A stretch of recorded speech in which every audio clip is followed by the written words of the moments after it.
咁就今日就繼續係我講到啦。嗱，記得我上次我開始咗馬拉基書嘅系列講道啊嘛，係嘛？咁我預計都係講6次咁樣。上次就講咗第一篇啦，第一段啦，就係1章1至5節。仲記唔記得講啲咩啊？即係講上帝一開始就從全世界宣告好愛以色列人啊嘛，係咪？係嘛？不過以色列人嘅反應就係、你愛我你點愛我啊？記唔記得啊？上次咁講係啦。嗱，今日就講第二段啦，係啦。第二段係馬拉基書嘅1章6節到2章9節。嗱，我專登轉咗啲漫畫風格啊，咁樣講漫啊，即係我年紀啊嘛。記唔記得呢幅係咩圖啊？左邊個周星馳，右邊個歐錦棠係嘛？食神係嘛？鬧啊嘛。就即係套戲裏邊就話，就係呢啲咁嘅人先搞到煽到我啫嘛。我改咗個詞，即係改咗個對白，就係上帝指住以色列人嘅祭司係嘛？就係因為呢啲咁嘅祭司啊，呢啲咁嘅祭司配合埋呢啲咁嘅子民啊，先至一齊可以藐視到我嚇。即係上帝喺今次嘅經文裏邊大發雷霆嚇，鬧呢班祭司，鬧呢班以色列人嚇。到底點解上帝咁惡咧？今日我哋一齊去睇下，好冇？係開咗未咧？Next 係啦。你上文題要講咗啦，係啦，我愛你點愛我哋啊？嗱，馬拉基書我上次都講噶啦，其實面頭睇落去就好似一封上帝鬧以色列人好惡嘅書信，好惡嘅説話。但其實係每一段嘅裏邊，或者每次去講嘅裏邊，我哋都會揾到上帝係隱約嗰種父愛滲出嚟嘅。今次都不例外。馬拉基書就係一種咁樣喺愛同埋鬧當中嘅張力展開嘅書信。OK。好啦，我哋一齊去讀一讀好嘛？先讀1章6至8節嚇，讀咗先。預備一齊嚟起。萬軍之耶和華對你們說：兒子孝敬父親，僕人敬畏主人。我既為父親，孝敬我的在哪裏呢？我既為主人，敬畏我的在哪裏呢？你們這些藐視我名的祭司啊！你們卻說：我們在何事上藐視你的名呢？你們將不潔淨的食物獻在我的祭壇上，卻說：我在何事上使你不潔淨呢？你們說耶和華的公桌是可藐視的，你們將瞎眼的獻為祭物，這不算為惡嗎？將瘸腿的、有病的獻上，這不算為惡嗎？請把這些獻給你們的省長，他豈會悅納你，豈會抬舉你呢？這是萬軍之耶和華說的。好，唔該。嗱，第一段1章6節一開始你就感受到咩啊？上帝發脾氣喎，係嘛？好惡嘅喎，係嘛？即係指證呢個罪行。大概你可以諗一樣嘢咩咧？就好似即係喺一個法庭上邊，係嘛？上帝耶和華就係一個主控官咁樣啦。指證呢個以色列人嘅罪證係嘛？審佢啊，即係被控係嘛？被告啊嘛。神喺度審問緊以色列人係嘛？審問佢啲乜嘢啊？即係一開始黃子華咁樣出嚟講啦，係嘛？即係點啊？仔孝敬老豆，孝順老豆點啊？天公地道啊，係咪？做細嘅公司裏邊做僆嘅，聽老闆話，天公地道啊，係咪？不過我做老豆，我做老細嘅，孝敬我個人，敬畏我個人喺邊度啊？即係一開始就要即係呢個耶和華就咁問呢個道理啦。其實一個好正常嘅人倫道理嚟㗎嘛，係咪？即係你會孝敬你父母㗎嘛？你老細叫你做嘢，你會聽㗎嘛？呢個好正常嘅。不過喺耶和華身上得唔到呢樣嘢，所以佢就審問呢班以色列人啦，係嘛？你嘅罪名係咩？記唔記得頭先最尾我哋讀到1章6節係嘛？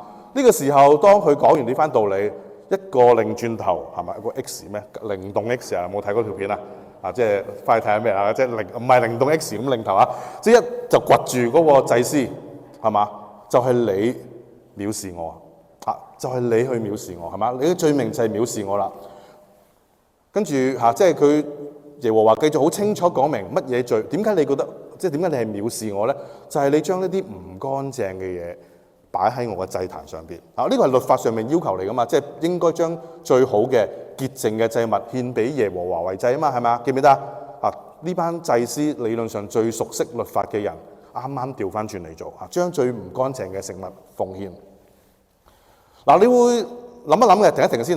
我哋記得上次我用咗好長，成用咗一堂道嘅時間同你講，上帝係好愛以色列人噶嘛，係咪啊？記唔記得即係當佢宣告話好愛你嘅時候，嗰班以色列人就話冇國破家亡喎，我咁慘，咁叫佢愛我係嘛？即係仲駁嘴噶嘛，係咪？1章1至5節其實係一個即係上帝 show 到好愛以色列人嘅經文嚟㗎。1章6節突然間個氣氛轉變咗，記唔記得？由好愛突然間變咗審判喎，你要問呢個問題啊？點解上帝咁嬲？係咪啊？點解上帝咁嬲？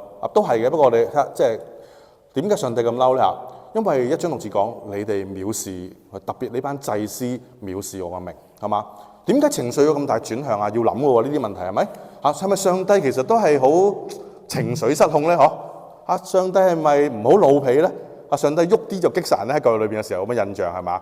不過你要諗下就係如果你喺街度係嘛，即係搭 TTC 或者以前我搭地鐵係嘛，有個三唔識七嘅人無端端埋嚟鬧下你，係踩咗你一腳，你梗係好嬲啦。不過呢啲人算啦，我唔識佢嘅，唔好放喺心上面，唔好激心即係唔好咁樣為呢啲人去激到自己。你會咁諗嘅，同我冇關係嘅人咪由佢咯，唔好嬲啦係嘛？但係今次激上帝嘅人係邊個啊？以色列係佢所揀選嘅子民，喺上帝眼中係個仔嚟嘅。當個仔即係你我哋做父母就明啦，將最好嘅俾晒啲仔女係嘛，即係供書教學係嘛，又驚佢凍又驚佢熱係咪？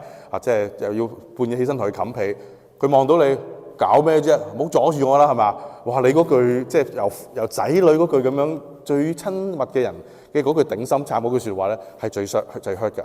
上帝喺呢度其實 show 到俾我睇，其實佢嗰種愛之深責之切佢唔愛你，佢唔鬧你嘅。即係我成日都說啲父母爸爸媽媽好惡咁鬧啲仔女咧，啲細路唔明嘅啫。其實佢愛你先鬧你嘅。我講過啦，如果佢唔理你唔愛你，我即係睬你啦，老味啦係嘛？即係咁樣。所以呢度上帝點解咁嬲？係因為嗰種愛，對以色列人嘅愛。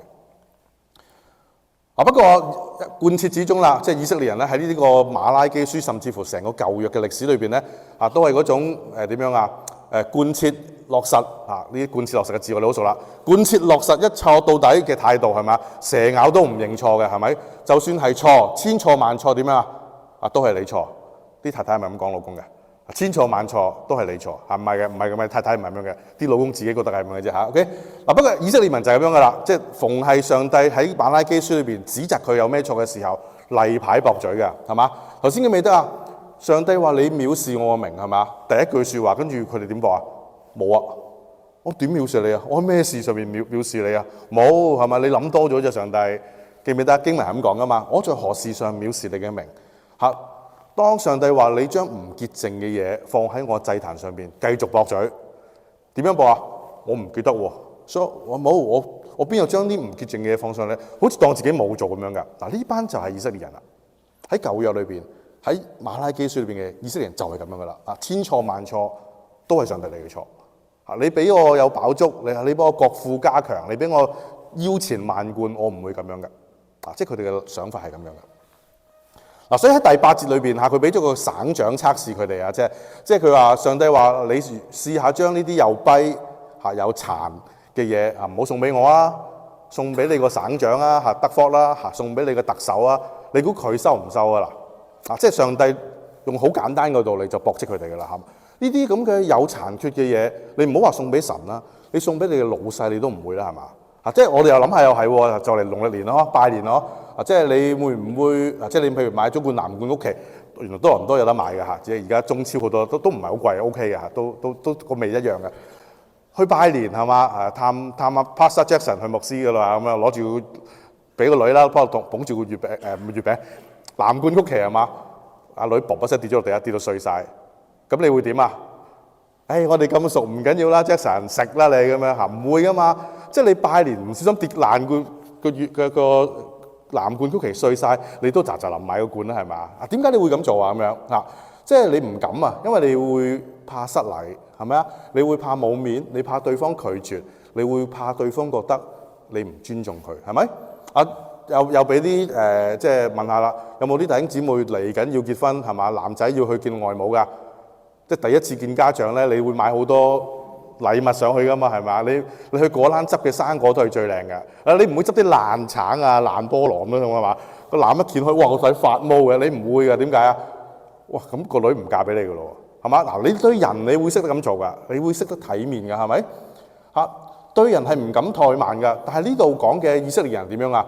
對上帝係獻上嗰啲賣剩蔗係嘛？有殘缺嘅喺市場度唔值錢嘅，去超市有個袋10蚊2蚊一袋嗰啲番茄，6隻裏邊有2隻係爛嘅，你係送嗰啲俾上帝啊？見唔見到啊？啲賣剩蔗，點解你對人咁尊重，你對神會咁樣嘅咧？上帝嬲嘅係呢樣嘢係嘛？神係咪介意你送咩禮物俾佢啊？頭先咁講係啦咁樣，但係其實上帝缺唔缺乏？應該咁問，唔缺乏㗎。你有嘅嘢都係上帝俾㗎嘛，係嘛？即係上帝點解會咁嬲咧？係嘛？神介意嘅係你喺佢心目中個位置。即係上帝嬲喺呢度嬲嘅原因係你有冇將我擺喺一個重要嘅位置？又係考古時間啦。容祖兒嘅歌《16號愛人》有冇聽過啊？有聽舉手？都好多人聽過啦。即係呢隻歌其實好講到上帝呢種心，即係嗰種心意嘅係嘛？即係嗰隻歌裏邊咁講嘅即係何咩我唔記得點唱，有冇人識唱啊？舉手唱下咁樣。又見歌又唱係嘛？即係嗰隻歌大概有歌詞有一句説話就係我以前是冠軍係嘛？怎會變16號愛人啊？即係個位置越排越後啊！即係唔係話你做二奶，唔係做三奶，喺你嗰個即係伴侶嘅心裏邊，你個排名排到最尾嘅。上帝成為咗16號愛人啦，係嘛？喺前面有啲咩啊？可能係你嘅生意、你嘅工作，可能係你嘅娛樂，可能係你嘅睡眠，可能係你自己嘅嗜好，好多好多嘢係嘛？不過我哋知道上帝喺特別基督徒嘅心裏邊，理論上或者唔係理論上，應該係生命裏面嘅 number one 噶嘛，甚至乎係對 only one 噶嘛，係咪？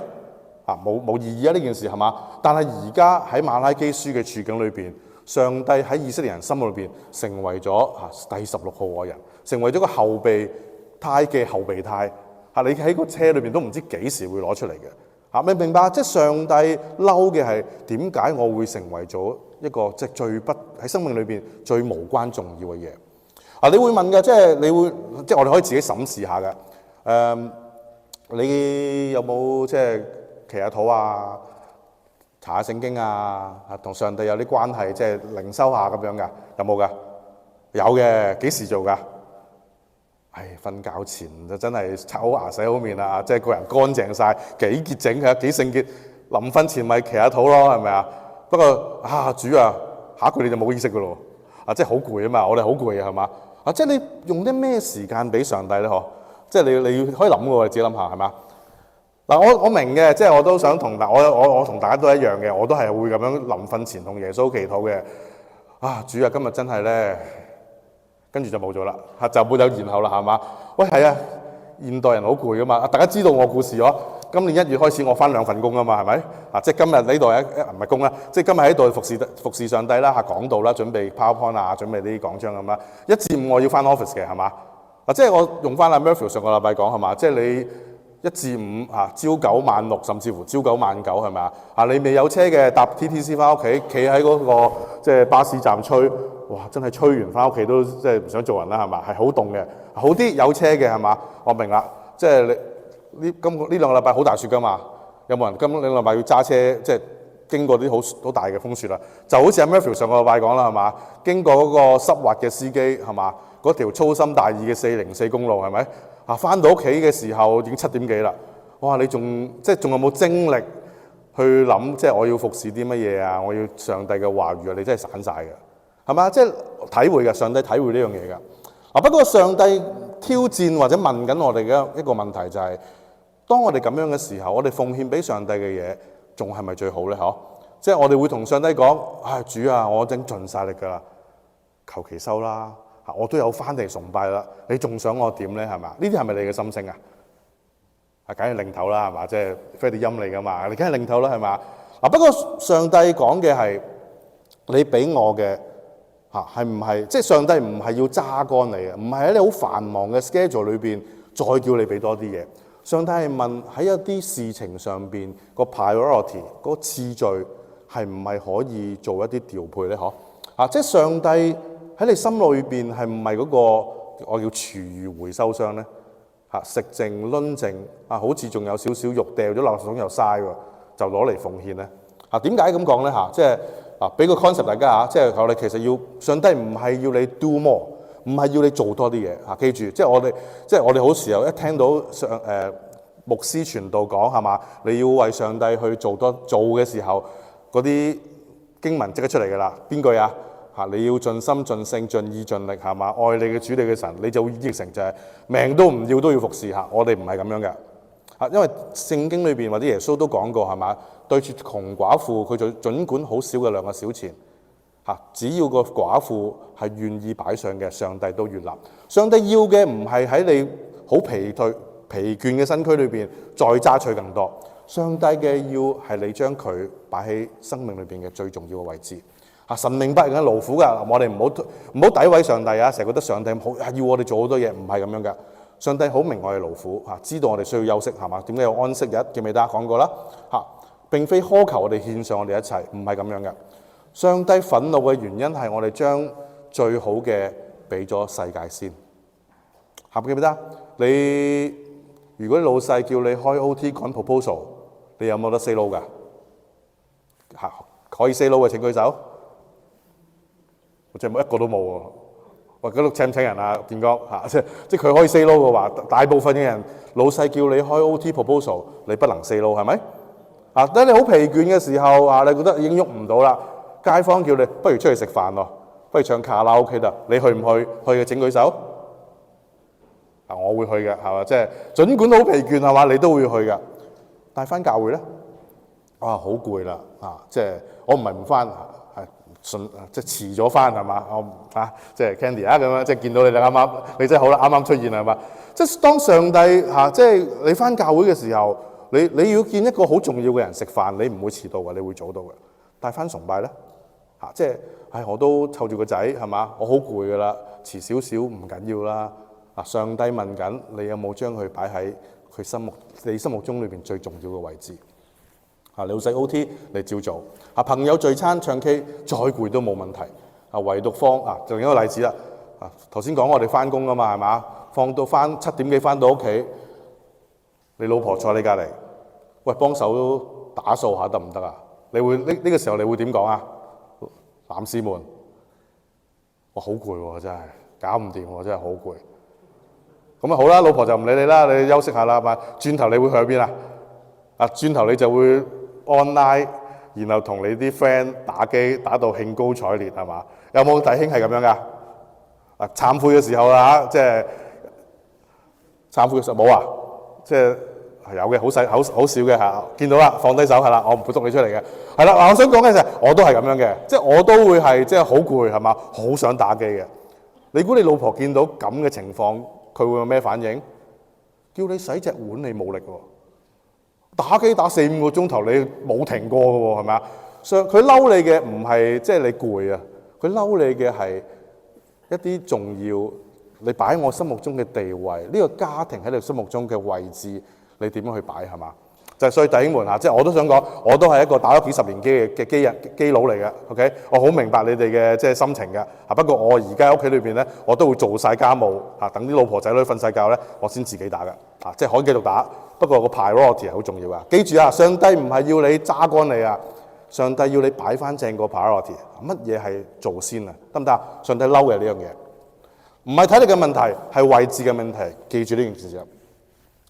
俾少少行動建議你哋啦重修即係呢個都Pastor真神講過㗎啦即係朝早起身，其實係一個人最精神嘅時候如果你有睇過啲 CEO 寫嘅書咧，有啲人係專登3點鐘起身㗎，啲老闆係咪？嗰段時間係人裏面最清醒、最少騷擾嘅時候。我哋通常做咩㗎？通常我哋已經好遲啦，要趕住翻工啦，係咪？湊佢翻啦，即係可唔可以早10分鐘空一個時間出嚟？Jackson講過話。真係放低你嘅 Facebook 放低你嘅 WhatsApp 睇少少聖經啦，一句呢個10分鐘都太多啦。睇一句聖經咧唔難做㗎，爭在你做唔做，有冇擺喺你心上面嘅啫行動建議準時。第二即係我都見大家，我明嘅，即係禮拜6翻嚟好多負擔嘅係嘛？啲細路又唔聽話係嘛？我個女出親門口就要去大㗎啦係嘛？好多 burden 嘅嘗試俾自己提醒自己早少少早少少準備好自己翻嚟見上帝係嘛？你有機會見下即係 Mark Carney， 你唔會遲到㗎。你早15分鐘坐喺度㗎嘛，係咪？點解翻嚟崇拜可以35分出現呢？係嘛？即係呢個我哋可以諗下㗎。呢啲都係一啲微行動，我叫唔好 set 咁高瞻遠矚嘅目標。我叫今年讀完一個神學 course 太遙遠啦，做咗呢啲微行動先，慢慢操練自己得唔得？呢個係1章6至8節俾大家一啲即係可以行動嘅行動嚟㗎。我哋繼續睇落去啦第2段係9至14節，一齊讀咯預備起。現在我勸你們要懇求神，好讓他施恩給我們，這是寄出於你們的手，他豈會抬舉你們任何人呢？這是萬軍之耶和華說的。萬軍之耶和華說：甚願你們中間有人把殿的門關上，免得你們徒然在我壇上燒火。我不喜歡你們，也不從你們手中悅納供物。萬軍之耶和華說：從日出之地到日落之處，我的名在列國中必尊為大，在各處人必奉我的名燒香獻潔淨的供物，因為我的名在列國中必尊為大。你們卻褻瀆我的名，說主的公桌是不潔淨的，公桌上的果子和食物是可藐視的。你們又說：看啊，這些是何等繁瑣，並嗤之以鼻。這是萬軍之耶和華說的。你們把他搶過來的、瘸腿的、有病的拿來獻上為祭，我豈能從你們手中悅納他呢？這是耶和華說的。行詭詐的人是可咒詛，他的群畜中雖有公羊，也許了願，卻將有殘疾的獻給主。因為我是大君王，我的名在列國中是可畏的。這是萬軍之耶和華說的。嗱，第二段經文裏邊，上帝嗰種憤怒啊，其實係再一個升級版嚟㗎。特別邊一句啊？記唔記得啊？頭先讀過啊，將殿嘅門關上係嘛，閂咗門佢。啊，譯翻做我哋現代嘅説話係乜嘢啊？即係點啊？教會執咗佢啦。啊，今日閂咗道門啦，冇崇拜啦，唔好翻嚟啊！上帝見到你哋就眼冤啦，係嘛？即係點解啊？你哋將嗰啲即係嗰種供物有殘缺供物獻過俾佢。啊，神點解要關上呢個殿嘅門咧？嚇，要接埋教會咧，就係因為呢班以色列人到上帝嘅殿參與敬拜嘅時候，佢哋對所有嘅侍奉嚇，對所有嘅供物都係嗰種即係唔嗲唔吊嚇，嗤之以鼻。呢啲嘢係求其就可以噶啦。上帝睇唔過呢種態度。嗱，我成日講嘅即係呢種係一種我哋叫義工心態係嘛？即係當然你翻教會唔係收錢嘅嚇，即係唔係為打份工啦。不過有時我哋翻教會或者幫傳道人啦，幫教會去做服侍嘅時候，我哋有一種義工嘅心態。咩叫義工嘅心態啊？就係喂，我翻嚟幫手已經好好噶啦，係嘛？80%人冇翻㗎，我係嗰2成，我即係勝過80% 嘅人㗎啦。OK， 我翻嚟已經好好㗎啦，翻嚟係幫你係人情，唔幫你係點樣啊？道理。不過我想同大家講，我要糾正呢樣嘢，上帝係唔需要義工嘅，或者教會裏邊講清嗰啲，我哋係唔需要義工嘅。即係翻得嚟你服侍上帝，你係一個祭司嚟嘅，你要有呢份自覺嚇。即係祭司唔係淨係傳道人嚇，唔係淨係教會領袖，每一個信主嘅人，願意服侍上帝嘅人，你都係祭司嚇。你翻嚟唔係義工，你翻嚟係知道你自己點解要服侍上帝，係嘛？即係呢個要搞得好清楚。當你帶住義工嘅心態就問我翻到嚟咪翻咯，翻唔到嚟都冇辦法㗎，係嘛？上帝好狠嘅同你講唔使啦，多謝接埋啦，教會係嘛？即係上帝係好清楚話緊一個咁嘅信息俾我哋嘅，喺馬拉基書裏邊，神要嘅係祭司唔係義工。可能我都講過㗎，屬靈7級豬先問咗先，大家有冇玩過7級豬㗎？玩過嘅請舉手記得點玩咯？即係嗰4隻牌交換啊嘛，係嘛？邊個攞齊4隻就點樣啊？摸鼻哥係咪啊？最慢摸鼻哥就升1級啊嘛，就1級豬係嘛？更加好玩嘅係咩啊？玩下就你圈裏邊有唔同級數嘅豬係咪？高級嗰個豬會點樣㗎？成日撩你傾偈㗎嘛，因為個 rule 係你同佢傾偈，你就會變成嗰個級數嘅豬，成為7級豬就輸啊嘛，明唔明啊？即係呢個係我哋成日都玩嘅遊戲。教會裏邊都有呢個遊戲嘅喎，屬靈7級豬係嘛？即係當你啱啱翻教會係嘛？翻教會開頭就梗係即係純粹入下小組啊，跟組長查下經啊咁樣啦係嘛？慢慢阿 Raymond 會望一望住你啦，即係每次查經望住你你都翻得幾齊喎，有冇？不如下次試下幫手帶查經咯，屬靈7級豬跟住你好咁樣，叮你就成為咗組長㗎啦，係咪？跟住你就開始喺教會裏邊出人頭地啦。牧師傳道見到你，咦 Tracy 你唱歌幾好聽喎，不如下個禮拜嚟做帶主席帶唱歌好唔好啊？叮你又做咗個主席㗎啦，又升1級啦，係嘛？好多人因為咁樣即係咁樣去理解服侍、理解侍奉，我叫呢個叫屬靈7級豬，教會裏面有一個咁嘅諗法。但我想講嘅其實就係即係我哋要充斥呢個屬靈7級豬嘅思想咧，我就用另一套戲俾大家。有冇睇過呢個TV 悲劇即係新聞女王啊，都好耐啦，應該係嘛？有冇人睇過啊？冇，唔敢舉係嘛？最近睇完《尋秦記》，可唔可以開多套睇啦？係咪？就我未睇過嘅之前，睇翻新聞女王啊咁樣嗱，即係裏邊有佘詩曼 Man 姐係嘛？即係喺個電視台裏邊啊，大家啲主播原來做咩㗎？佢哋要爭啊！佢哋要爭咗呢個 prime time 嘅位，即係嗰個叫做黃金時段報新聞係嘛？對比翻馬拉基書裏邊，以色列人睇住侍奉嘅崗位，其實係一個好大嘅對比嗬。當上帝話即係我嘅殿需要人侍奉嘅時候，當需要有奉獻有貢獻嘅時候，以色列人嘅反應係呢啲事點啊？好煩啊！即係個禮拜都要翻嚟又要 set 音響。即係唔使擺燈啦，我哋又要 set counter 係嘛，又要招待，好煩啊！即係以前係真係咁樣嘅喎，喺舊約時代係嘛，啲祭司要奉獻係即係拖隻牛入嚟噶嘛，你要劏噶嘛，成地血嘅喎，又要抹乾淨，然後將啲唔要嘅拎走，係好煩㗎。即係每一個嚟獻祭就帶隻羊嚟，帶隻唔知咩啦，總之好嘅嘢嚟啦，你就要劏㗎咯喎，祭司好繁忙㗎，好煩㗎。佢哋嘅真實反應係咁樣嘅。點解我會用新聞女王咧咁樣？神嬲嘅地方就係喺11、12節裏佢講過，列邦中嘅人都尊我嘅名為大。列邦即係咩意思啊？即係未唔信耶穌嘅人啊，即係唔返教會嘅人啊，即係未信我、未認識我嘅人啊，佢哋都知道耶和華呢個神有料到好嘢都會話呢個神係好嘢嚟嘅。相反，你呢班返教會嘅人呢班即係跟隨耶和華嘅人。你哋對個侍奉嘅態度就係呢啲嘢好繁瑣啊！耶和華嘅公桌係可以藐視嘅，上帝嬲嘅係呢樣嘢嘛，係嘛？佢哋看上帝嘅殿、上帝嘅服侍係草外邦人看為寶。對比翻新聞女王嗰套戲裏邊係嘛？嗰班主播你睇啦，宮廷劇咁樣嘅勾心鬥角係嘛？即係又要扇你，等你冇得坐 prime time 係嘛？等我可以坐，點解你要爭啊？係因為嗰個 prime time 嗰個即係黃金時段嘅主播嘅位置，對佢哋嚟講係嘛係嗰份榮耀嚟㗎，係人生嘅高峰嚟㗎。我能夠坐到嗰度報新聞嘅話，我會成為全城嘅焦點，全世界人都識得我。嗰個位係好重要㗎。你試即係冇一個呢套戲劇裏邊嘅冇一個主播就係話又要坐 prime time 好煩啊！你揾個 intern 代我坐啦，我唔想做啦，冇㗎。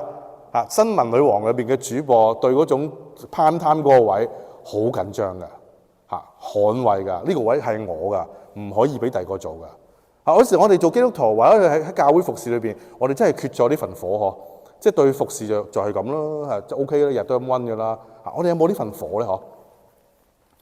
侍奉係應該要爭㗎，即係呢個爭字我括住啦，即係唔係新聞女王嗰種惡性競爭啦，嗰個係比喻嚟嘅，要識聽下。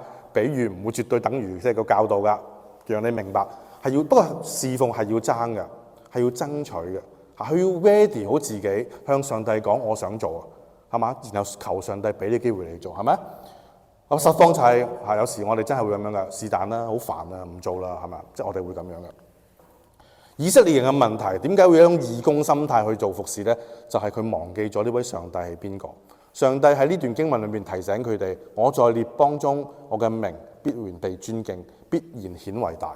提醒翻佢哋咁做係嘛？當你唔知道上帝嗰份榮耀係嘛？唔知道侍奉教會裏邊嘅侍奉就係最大嘅 prime time，你嘅表現你咪會 hea 咯，你咪會即係是但咯係嘛？你就會視呢個侍奉成為咗負累。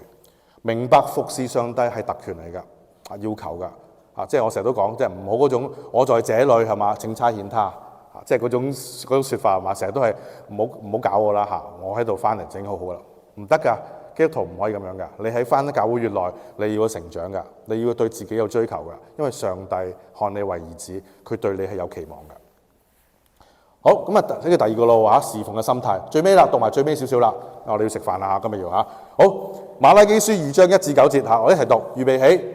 現在眾祭司這誡命是給你們的。萬軍之耶和華說：你們若不聽，若不放在心上，將榮耀歸給我的名，我就使咒詛臨到你們，使你們的福分變為咒詛。其實我已經咒詛你們的福分，因為你們不把誡命放在心上。看啊，我要斥責你嘅後裔，把糞抹在你們臉上，就是你們祭牲的糞。人把你們和糞一起抬出去，你們就知道我攀這誡命給你們，使我與利未所立嘅約可以常存。這是萬軍之耶和華說的。我曾與他立生命和平安的約，我將這兩樣都賜給他，使他存敬畏的心，他就敬畏我，懼怕我的名。真實嘅訓誨在他口中，他的嘴唇中沒有不義。他以平安和正直與我同行，使許多人回轉離開罪孽。祭司的嘴唇當守護知識，人也當從他口中尋求訓誨，因為他是萬軍之耶和華的使者。你們卻偏離正道，使許多人在這訓誨上絆跌。你們破壞了我與利未人所立的約，這是萬軍之耶和華說的。所以我使你們被眾百姓藐視，看為卑賤，因為你們不遵守我的道，在律法上看人的情面。好，唔該。第三段經文特別呢段咧係上帝同一班真係祭司啦，即係套用翻現代我哋教會嘅裏邊咧，就係同一班傳道人同一班教會領袖講嘅。講啲乜嘢啊？即係或者2章3節咧係呢段焦點嚟嘅，係嘛？記唔記得經文裏邊有個字你哋好熟悉啊？好 eye-catching 㗎屎啊！即係啲細路仔最中意講屎尿屁嗰啲啊，係嘛？即係我必把糞下邊就是你們節期祭牲嘅糞便點樣啊？抹在你們嘅臉上，係嘛？咁我就會諗起呢個周星馳嘅破壞之王啦、黑熊啦，係嘛？即係啲屎喺塊面度啦，係嘛？即係好玩唔玩下咁樣嘅。上帝點解咁重手咧嚇？即係好玩唔玩屎咧嚇咁樣係嘛？上帝要用重手喚醒佢嘅子民點解咁重手咧嚇？呢個字喺原文裏邊啦，其實都係當然係糞便啦。其實更加指嘅就係喺獻祭裏邊劏開咗啲牛羊，喺佢腸裏邊嗰啲消化同埋殘渣嘅物，係視為絕對嘅不潔。就算祭司劏完之後，呢啲嘢第一時間要拎離開聖殿燒咗佢嘅，絕對唔能夠留喺聖殿嘅。呢個係一個好清晰上帝嘅吩咐裏邊好重視嘅一件事嚟嘅。相反嚟講，做獻祭嘅祭司理論上係絕對嘅潔淨，係嘛？呢個糞係絕對不潔淨，上帝嘅祭司係絕對嘅潔淨。上帝喺2章3節裏邊將糞抹在呢班祭司嘅臉上，其實係代表乜嘢？就代表話，即係呢個尊貴嘅祭司已經成為絕對嘅不潔。其實簡單啲講，用我哋職場嘅説法就係炒佢魷魚革職嘅宣告嚟嘅。當你以為你着住牧師袍、着住即係西裝喺度講道嘅時候，好聖潔、好榮耀嘅時候，上帝唔係啊！即係如果你犯咗以下嘅問題，我一樣可以視你為絕對嘅不潔，將你趕出呢個聖殿嘅，得唔得啊？係對傳道、對教會領袖最嚴厲嘅警告嚟㗎。點解咁嚴厲啊？係嘛？頭先嗰啲即係獻啲唔完美嘅祭物啫，係嘛？因為祭司喺度犯咗一個比獻殘疾之物更大嘅罪，係乜嘢啊？係乜嘢啊？2章8至9節，佢話你呢班祭司令到啲人偏離正道令好多跟隨你嘅人喺道上邊跌倒簡單啲講，教壞子孫教誤人子弟得唔得？所以係嘛？我耶和華要令你呢班牧師傳道喺你嘅會眾面前被藐視你帶頭令到班百姓藐視我啊嘛，我都令到你喺百姓面前被藐視，看為卑賤。點解？因為你唔遵守我嘅道，喺律法上看人嘅情面。呢個真係一個好寫實嘅書法嚟嘅。祭司當時係作為神嘅代言人係嘛？即係上帝將道理教導俾佢哋，然後佢哋再將道理教俾子民啊嘛，係咪？好 OK， 但係佢就係發放個屬靈嘅 fake news 係嘛？點解佢要發放屬靈嘅 fake news 啊？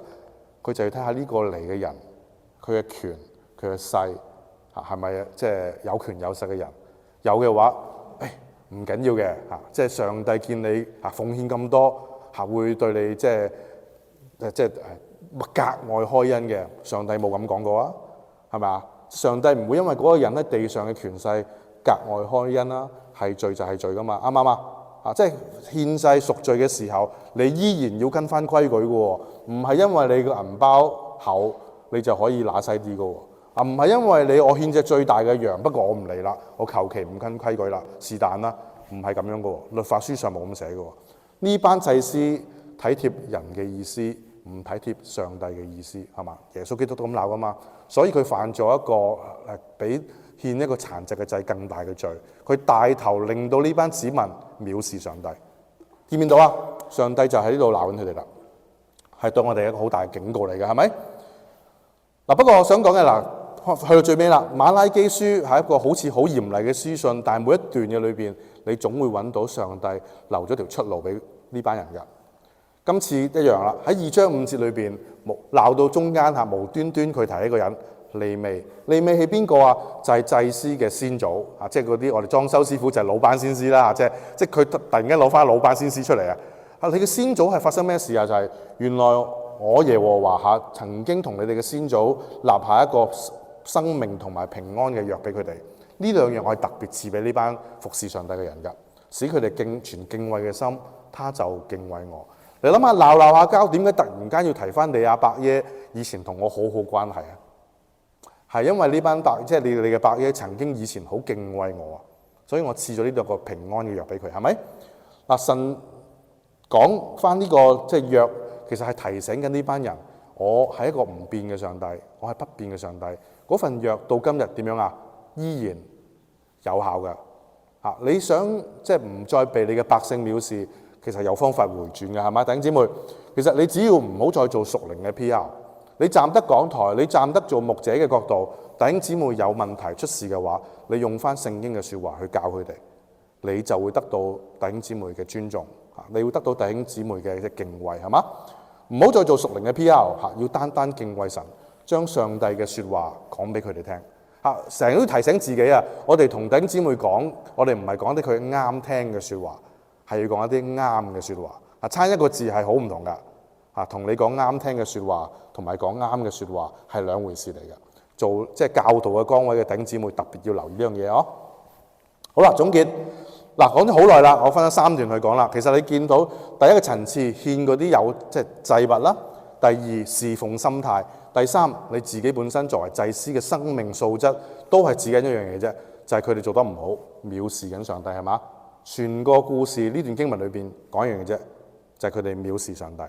OK 即係呢個上帝對呢班人嘅警告就係你哋藐視我，係嘛？所以喺呢個 court 裏邊上帝係完勝咗呢個以色列人㗎，不論係證供，不論教導好嚴厲嘅係鬧佢哋嘅。不過我哋頭先睇過啦 ，recap 翻啲教導喺每個崗位上邊，我哋可以扭轉呢種16號愛人嘅狀態嘅。我哋要做嘅唔一定話要做好多嘢㗎。其實我哋學習嘅就係喺貢獻、喺奉獻上邊，我哋學嘅係唔好貢獻殘餘嘅物質，真係將一啲你精心準備咗嘅嘢奉獻俾上帝。唔一定要用好多時間，你嗰份心有冇喺上帝擺喺上帝係第一位呢？你譬如你會唔會真係寫下啲屬靈筆記呢？一個 deep talk 同上帝嘅 deep talk 可以係一個好好嘅供物嚟㗎。呢個第一樣嘢。第二，唔好再做屬靈嘅七級豬啦。即係唔好嗰種當侍奉嚟到嘅時候，上帝唔係逼你要做，不過你有感動要做嘅話，做好佢咯，係嘛？即係唔好怕或者唔好埋怨嗰種侍奉嘅嚟啦。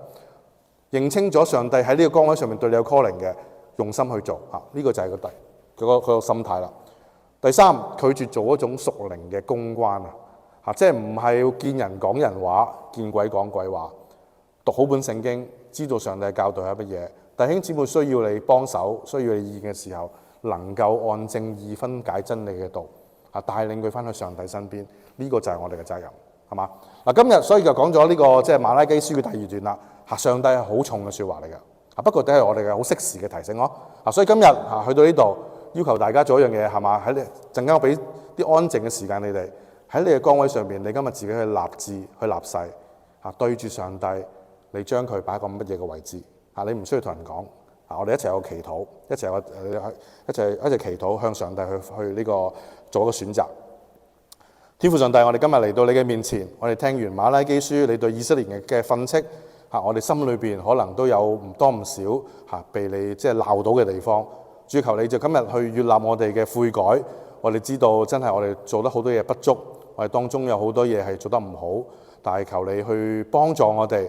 喺我哋軟弱嘅地方，你能夠扶起我哋，讓我哋能夠即係將你擺翻喺我哋心裏邊嘅第一位，讓我哋不論喺侍奉，不論喺教導，不論去向弟兄姊妹去即係交通嘅時候，我哋都係按照你嘅教導去做人，讓人更加見到你嘅榮耀，讓人知道我哋唔會藐視你嘅名。我哋就咁樣去立誓喺呢度去立誓，求你去悅納幫助我哋。我哋咁祈禱交託，奉主名求，阿門。